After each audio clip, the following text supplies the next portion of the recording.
నేటి ధ్యాన వాక్యము యెహోషువ గ్రంథము 5వ అధ్యాయము 14వ వచనము. అతడు కాదు, యెహోవా సేనాధిపతిగా నేను వచ్చి ఉన్నానెను.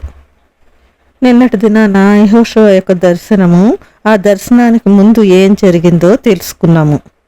ఎప్పుడైతే యెహోషువకు అలా దూసిన కత్తి చేత పట్టుకొని ఎదురుగా ఒక వ్యక్తి కనిపించినప్పటికీ యెహోషువ, నీవు మా పక్షంగా ఉన్నవాడివా, మా విరోధుల పక్షంగా ఉన్నవాడివా అని అడుగుతారు.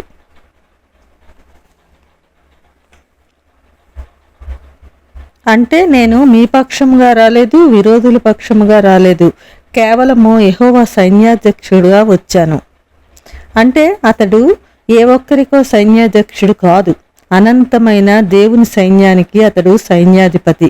అతని వెనకాల లెక్కకు మించినంత, ఎవ్వరూ ఊహించలేనంత సైన్యం ఉంది. వెంటనే యెహోషువకు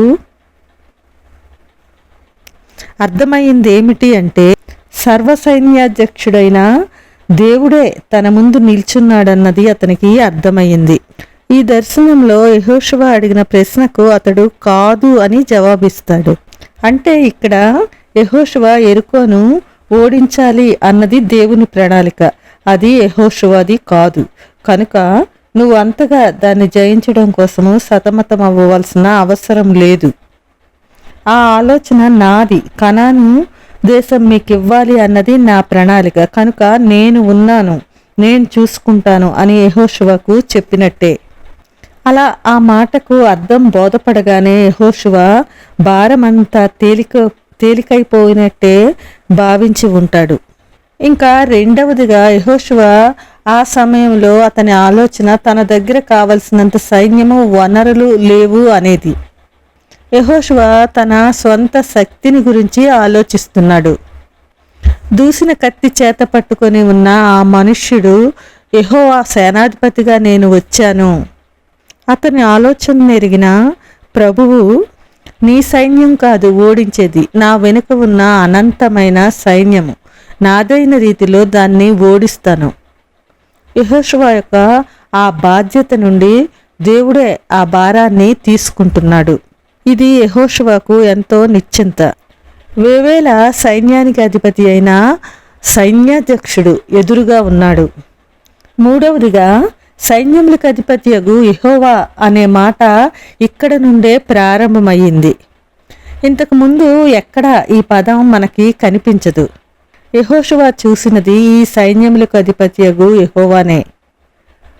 ఆ దర్శనం ద్వారానే ఈ పేరు దేవునికి వాడబడింది అని చెప్పవచ్చు.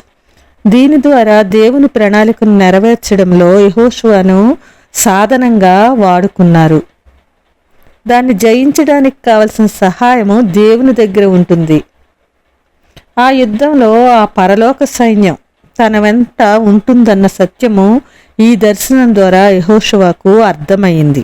నాలుగవదిగా, ఈ యుద్ధ విజయం ద్వారా దేవుడు మహిమపరచబడాలి.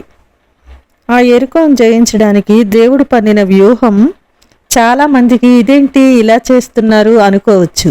మానవులుగా మనకైతే ఇంకా ఆశ్చర్యంగా ఉంటుంది, చాలా హాస్యాస్పదంగా కూడా మనము భావిస్తాము. అంతటి బలమైన పట్టణాన్ని పట్టుకోవడానికి ఇలాంటి వ్యూహమా అనిపిస్తుంది.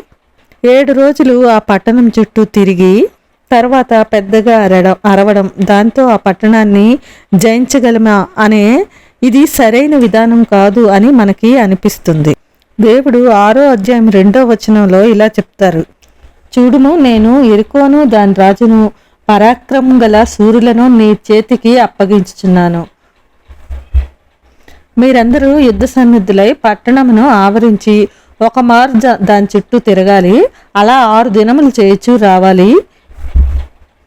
7వ దినమున మీరు 7 మార్లు పట్టణం చుట్టూ తిరుగుచుండగా ఆ యాజకులు బోరలు ఊదాలి. మానక ఆ కొమ్ములతో వారి ధ్వని చేయుచుండగా మీరు బోరల ధ్వని విన్నప్పుడు జనులందరూ ఆర్భాటంగా కేకలు వేయాలి. అప్పుడు ఆ పట్టణ ప్రాకారము కూలును.